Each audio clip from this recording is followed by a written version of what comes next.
Hello everyone, आज की इस वीडियो में आपसे लोगों को करड़ी के प्रश्न बताएंगे जो कि अधिकतर आपसे एग्जाम में सिंप्लीफिकेशन के तौर पर पूछा जाता है। तो देखिए, बहुत ही आसान ट्रिक से बताया जाएगा जिससे आप आसानी से इस चीज़ को समझ पाएँ। तो 4 टाइप के प्रश्न मैं आपको बताऊंगा। अगर 4 टाइप में मैं 3-3 का प्रश्न बताया तो 12 प्रश्न हो जाएंगे। तो पहला प्रश्न यहाँ पर आपको दिखाई दे रहा है, तो इसके कुछ नियम आप बस ध्यान में रख लीजिएगा। अगर इस टाइप के प्रश्न आपको दिखाई दें तो बस मात्र 3 नियम आप याद रखेंगे। इनका हमें गुणनखंड करना है जिसका अंतर क्या हो, 1 हो। अभी मैं आपको सब कुछ बता दूंगा। जैसे यहाँ पर 6 है तो 6 का ऐसा आपको भाज्य गुणनखंड करना है जिसका अंतर क्या हो, 1 आए।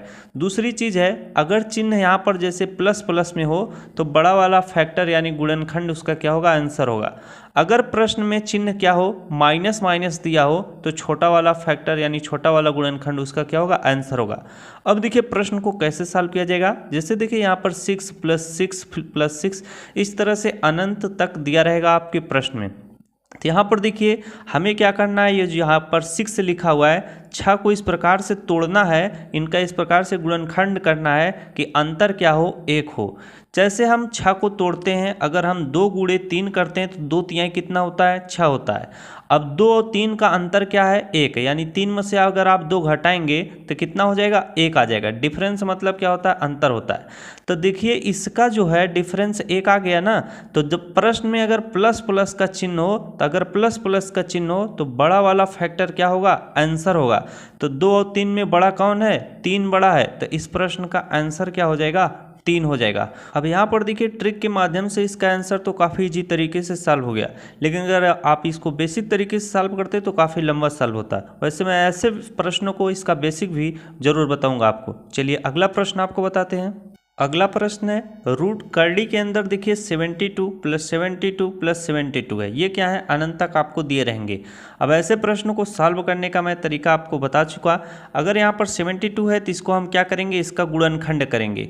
तो यहाँ पर देखिए इसका जब हम गुणनखंड करेंगे तो 9 × 8 करेंगे, या आप 8 × 9 भी कर सकते हैं। 9 8 कितना होता है, 72 होता है। मैं आपको बताया था कि इनका ऐसा गुणनखंड करना है जिसका अंतर आपको कितना है, 1 आए। जैसे देखिए इनका अंतर कितना आएगा, 9 में से 8 घटाएंगे तो 1 आ जाएगा। अब मैं आपको बताया था अगर प्लस का चिन्ह हो तो बड़ा वाला गुणनखंड यानी बड़ा वाला फैक्टर क्या होगा, इसका आंसर हो जाएगा। तो इस प्रश्न का आंसर क्या होगा, 9 होगा। तो इस टाइप के प्रश्न आप आसानी से सीख गए। अब मैं आपको क्या, अगर बीच में माइनस वाला चिन्ह हो उसको कैसे सॉल्व करेंगे वो भी आपको बताता हूँ। तीसरा प्रश्न है, देखिए करड़ी के अंदर 56 - फिर 56 - 56 है। अब यहाँ पर क्या करेंगे आप, 56 को आप तोड़ेंगे। यहाँ पर 56 है तो इसे हम क्या लिख सकते हैं, इसे हम 8 × 7 लिख सकते हैं। तो यहाँ पर मैं 8 × 7 लिखता हूँ। 8 7 कितना होता है, 56 होता है। इनका डिफरेंस भी यानी इनका अंतर भी कितना है, 1 है। 8 में से 7 घटाएंगे तो 1 आएगा।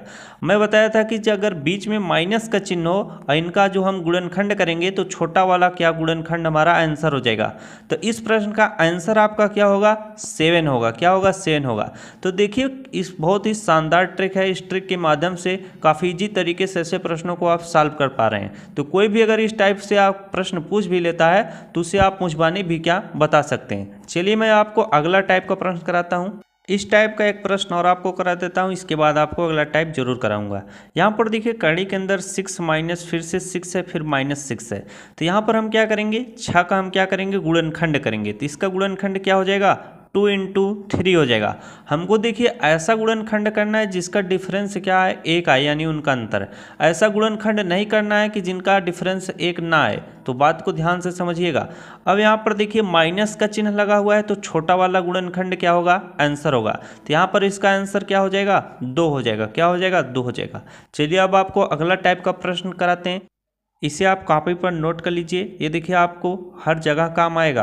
अगर आप कभी भूल जाते हो तो कॉपी पर रहेगा, तो उसे आप क्या करोगे, याद कर लोगे देखकर कि कैसे ऐसे प्रश्न सॉल्व किए गए थे। अब यहाँ पर देखिए करड़ी के अंतर्गत 11 फिर 11 फिर 11 इस तरह से दिया गया हुआ है। क्या रहेगा, अनंत तक। जब इस टाइप के प्रश्न आपसे पूछे जाएं तो इस प्रश्न का देखिए आंसर क्या होगा। करड़ी के अंतर्गत जो संख्या दी गई हुई है इसे नोट कर लीजिए। करड़ी के अंतर्गत जो संख्या दी गई है वही इसका आंसर हो जाएगा। यानी करड़ी के अंतर्गत 11 है तो इस प्रश्न का आंसर क्या हो जाएगा, 11 होगा। क्या होगा, 11 होगा। चलिए अगला प्रश्न देखिए। करड़ी के अंतर्गत 5 5 यहाँ पर भी 5 दिया गया हुआ है, तो इसका आंसर क्या हो जाएगा? करड़ी के अंतर्गत जो संख्या दी है वही इसका क्या होगा? आंसर होगा। तो आंसर किसका क्या हो जाएगा? 5 हो जाएगा। अब मान लीजिए करड़ी के अंतर्गत 6 फिर 6 फिर 6 दिया होता तो इसका आंसर क्या हो जाता? 6 हो जाता। तो ऐसे प्रश्न क्या इस तरह से सॉल्व किए जाते हैं। चलिए अब आपको मैं अगला टाइप का तीसरा टाइप बताता हूँ। ये देखिए काफ़ी महत्वपूर्ण प्रश्न है तीसरा टाइप का।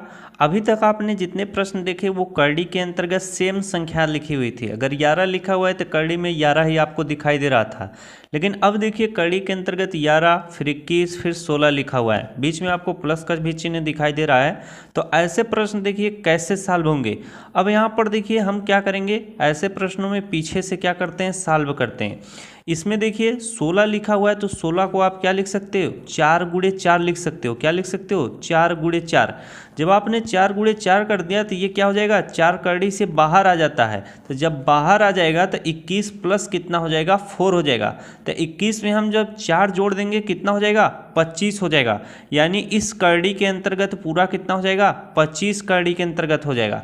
अब हम क्या करेंगे? 25 को भी तोड़ेंगे तो 25 को 5 गुणे 5 लिख सकते हैं। तो जब हम 25 को करड़ी के अंतर्गत 25 है तो उसे हम 5 गुणे 5 लिख देंगे तो यहाँ से क्या हो जाएगा? 5 बाहर चला आएगा। तो 11 में हम क्या 5 जोड़ देंगे तो 11 और 5 कितना हो जाएगा आपका? करड़ी में 16 हो जाएगा। तो करड़ी में 16 को आप क्या लिखोगे? 4 गुणे 4 लिखोगे और 4 गुणे 4 यानी 4 बाहर चला आएगा तो इसका आंसर क्या हो जाएगा? 4 आ जाएगा। अब देखिए इसको मैं अगर सलूशन करके बता दूं तो आपको काफ़ी अच्छे से समझ में जरूर आएगा। ऐसे ही प्रश्न आपसे पूछे जाते हैं। अब यहाँ पर देखिए ऐसे प्रश्नों को हम पीछे से क्या करते हैं? सॉल्व करते हैं। इस तरह से हम लिख लेते हैं 11, फिर क्या लिख लेते हैं? 21 लिख लेते हैं। क्या लिख लेते हैं? इसमें 21 लिख लेते हैं। अब प्लस लिखा हुआ है, करड़ी के अंतर्गत देखिए 16 लिखा हुआ है, तो इसमें हम 16 को देखिए क्या लिख सकते हैं? 4 गुणे 4 लिख सकते हैं। जब 4 गुणे 4 लिख लेंगे तो ये क्या हो जाएगा? इसका पेयर बन जाता है तो ये बाहर चला आ जाएगा। तो ये क्या हो जाएगा? अगले स्टेप में देखिए क्या होगा? करड़ी के अंतर्गत 11 प्लस रूट यहाँ करड़ी के अंतर्गत 21 प्लस कितना हो जाएगा? 4 जब बाहर आएगा तो 21 प्लस कितना हो जाएगा? 4 हो जाएगा। अब आपको थोड़ा समझ में आ रहा होगा। अब यहाँ पर देखिए करड़ी के अंतर्गत कितना आ जाएगा? 11 प्लस कितना हो जाएगा? 21 और 4 कितना हो जाएगा आपका? 21 और 4 आपका 25 हो जाएगा। तो जब 21 और 4 करड़ी के अंतर्गत 25 हो जाएगा तो उसी तरह से हम करड़ी के अंतर्गत जब 25 है तो इसको तोड़ेंगे तो 5 गुणे 5 हो जाएगा, तो 5 भी बाहर चला आएगा। तो 11 प्लस कितना हो जाएगा? 5 हो जाएगा। और ये क्या बन जाएगा? करड़ी के अंतर्गत इस तरह से 16 हो जाएगा। देखिए करड़ी के अंतर्गत इस तरह से 16 हो जाएगा। और इसको करड़ी के अंतर्गत जब 16 है तो इसे हम 4 गुणे 4 लिखेंगे। जैसे 16 है तो करड़ी के अंतर्गत 4 गुणे 4 लिखेंगे और 4 भी क्या आ जाएगा? बाहर आएगा। तो इस तरह से इसका आंसर क्या आता है? 4 आता है। आई होप आप सभी लोगों को ये चीज़ जरूर समझ में आई होगी। चलिए अगला टाइप आपको बताते हैं। अगला सवाल है, देखिए यहाँ पर करड़ी के अंतर्गत 40 प्लस फिर कितना है? 9 है, फिर इंटू कितना है? 81 लिखा हुआ है। तो इसको कैसे सॉल्व करेंगे? पीछे से ही सॉल्व करेंगे। 81 को आप क्या लिखेंगे? 9 गुणे 9 लिखेंगे।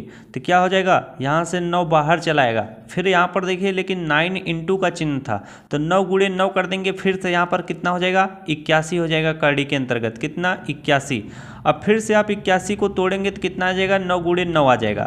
तो 9 गुणे 9 आ जाएगा तो फिर यहाँ से 9 क्या हो जाएगा? बाहर चला जाएगा। जब बाहर चला आएगा तो 40 प्लस कितना हो जाएगा? 9 हो जाएगा। यानी करड़ी के अंतर्गत 40 प्लस जब 9 हो जाएगा तो 40 और 9 कितना हो जाएगा? करड़ी के अंतर्गत 49 हो जाएगा। तो 49 को हम क्या लिख सकते हैं? 7 इंटू 7 लिख सकते हैं। तो 7 इंटू 7 ये क्या हो जाएगा? 7 बाहर चला आएगा। तो इस प्रश्न का आंसर क्या हो जाएगा? 7 हो जाएगा। तो यहाँ पर देखिए इतना मैं आपको समझाने के लिए बता रहा हूँ जिससे आप आसानी से समझ सकें, वरना आप ऐसे प्रश्नों को आप इसी तरह से सॉल्व कर सकते हैं। चलिए अब मैं आपको लास्ट टाइप का प्रश्न कराता हूँ। तो अगला टाइप बताने से पहले मैं सोचा कि इस टाइप का प्रश्न एक और आपको करा दिया जाए, क्योंकि सबसे महत्वपूर्ण यही प्रश्न था। अब यहाँ पर देखिए अगर बीच में जैसे प्लस प्लस का चिन्ह है तो आपसे माइनस माइनस का भी चिन्ह दे सकता है, गुणे का भी चिन्ह दे सकता है। तो आप इन प्रश्नों को जैसे मैं प्लस का सॉल्व कर रहा हूँ उसी तरह से अगर माइनस का भी चिन्ह रहेगा तो आप क्या कर दोगे? इनको घटा दोगे। भाई आई बात समझ में? अब यहाँ पर देखिए ये प्रश्न दिया गया हुआ है तो इसको हम क्या पीछे से सॉल्व करेंगे। यहाँ पर देखिए करड़ी के अंतर्गत 29 प्लस 7 लिखा हुआ है, तो 29 और 7 जब हम जोड़ेंगे कितना आ जाएगा हमारा 36 आ जाएगा। कितना 36, यानी करड़ी के अंतर्गत इसको समझ सकते हैं आप 36 लिखा हुआ है, तो 36 यानी 36 लिखा हुआ है, तो इसे हम 6 × 6 लिख सकते हैं। क्या 6 × 6 लिख सकते हैं। तो 6 क्या हो जाएगा बाहर चला जाएगा, तो 19 में हम क्या कर देंगे प्लस 6 जोड़ देंगे। तो जब 19 में 6 जोड़ेंगे कितना आ जाएगा करड़ी के अंतर्गत 25 आ जाएगा। तो 25 को आप क्या लिख सकते हो 5 × 5 लिख सकते हो। तो ये भी क्या करड़ी से बाहर आ जाएगा 5। तो 11 में हम क्या कर देंगे 5 जोड़ देंगे तो कितना आ जाएगा 11 और 5 16 हो जाएगा, यानी करड़ी के अंतर्गत क्या होगा 16 होगा। तो 16 को हम 4 × 4 लिख देंगे, 4 चौक 16 होता है। तो ये 4 क्या आ जाएगा बाहर आ जाएगा करड़ी से। तो 5 में हम क्या करेंगे 4 जोड़ देंगे, तो 5 4 कितना हो जाएगा बड़ी वाली करड़ी के अंतर्गत 5 और 4 कितना आ जाएगा 9 आ जाएगा। तो करड़ी के अंतर्गत अगर 9 लिखा हुआ है तो इसे आप 3 × 3 लिख देंगे, तो 3 क्या आ जाएगा बाहर आ जाएगा। तो 3 इसका फाइनली क्या हो जाएगा आंसर होगा। क्या होगा आंसर होगा। तो इस टाइप के प्रश्न जरूर इसी तरह से आप सॉल्व करिएगा, काफ़ी इजी ट्रिक है, तो आप आसानी से ऐसे प्रश्नों को सॉल्व कर लेंगे। अब ये देखिए आपका लास्ट टाइप है, इसे मैं देखिए आपको बताना नहीं चाह रहा था क्योंकि थोड़े अपर लेवल में पूछे जाते हैं, लेकिन बताना थोड़ा ज़रूरी था क्योंकि आपके दिमाग में भी ऐसा प्रश्न आ जाता है। जैसे देखिए यहाँ पर करड़ी के अंतर्गत 17 + 17 + 17 डैश डैश पूरा लिखा हुआ है अनंत तक। अब देखिए ऐसे प्रश्नों को कैसे सॉल्व करेंगे। मैं आपको बताया था अगर करड़ी के अंतर्गत सेम संख्या है तो उसको आपको इस तरह से गुणनखंड करना है कि उनका डिफरेंस 1 आए, लेकिन 17 का आप गुणनखंड करेंगे तो उसका डिफरेंस 1 नहीं आएगा। अब ऐसे प्रश्न अगर आ जाए तो ऐसे प्रश्न करने के 2 तरीके हैं। पहला तरीका मैं आपको बताता हूँ, ये आपका थोड़ा सूत्र यानी फार्मूला कहलाएगा। +1 कितना हो जाएगा 2 हो जाएगा। अब इसमें देखिए जहाँ पर ए है वहाँ पर आपको क्या 17 लिख देना है। तो 17 कैसे होगा यहाँ पर करड़ी के अंतर्गत, यहाँ पर देखिए 4 × कितना हो जाएगा 17, फिर इसके बाद +1 है तो +1 लिख लीजिए, बटे में कितना हो जाएगा 2। अब देखिए 17 का गुणा 4 में करेंगे तो 17 चौके कितना हो जाएगा करड़ी के अंतर्गत आपका 68 हो जाएगा, प्लस आपका क्या हो जाएगा 1 हो जाएगा बटे 2। अब जब आप इनको सॉल्व करेंगे तो कितना हो जाएगा यहाँ पर 68 है कितना हो जाएगा 69 हो जाएगा। अब यहाँ पर क्या हो जाएगा बटे में 2। अब देखिए अगर इस प्रश्न में प्लस प्लस का चिन्ह दिया है तो यहाँ पर आप क्या करेंगे +1 लिख देंगे, ये आपका क्या फाइनली आंसर हो जाएगा। पहला तरीका तो ये था। और दूसरा तरीका देखिए 17 के बाद अगली वाली संख्या क्या होती है 18। 18 को भी जब आप गुणनखंड करेंगे तो उसका डिफरेंस 1 नहीं आएगा, तब हम क्या करेंगे अगली वाली संख्या देखेंगे। अगला क्या है 20 है, तो 20 का जब आप गुणनखंड करेंगे तो 5 × 4 5 चौके कितना हो जाएगा आपका 20 हो जाएगा। कितना 5 चौके 20 हो जाएगा। अब 5 और 4 का डिफरेंस क्या है 1 है। तो इस प्रश्न का जो आंसर होगा, ऐसे प्रश्न देखिए कंपटीशन में दिए रहते हैं, विकल्प आपका क्या 5 और 4 के बीच में होगा। तो इस तरह से दिया रहेगा जैसे 5 और 4 के बीच में होगा, 3 और 6 के बीच में होगा, 8 और 6 के बीच में होगा। तो इसमें क्या हो जाएगा 5 और 4 के बीच में होगा इस प्रश्न का उत्तर। और दूसरा आपको इस टाइप से दिया रहेगा। तो ये आपका, तो आज के लिए बस इतना ही। आप इन्हीं सब प्रश्नों पर प्रैक्टिस करिएगा। तो अगर वीडियो अच्छा लगा तो वीडियो को लाइक और चैनल पर नया हो तो चैनल को जरूर सब्सक्राइब कीजिएगा। वीडियो देखने के लिए आप सभी का बहुत बहुत धन्यवाद।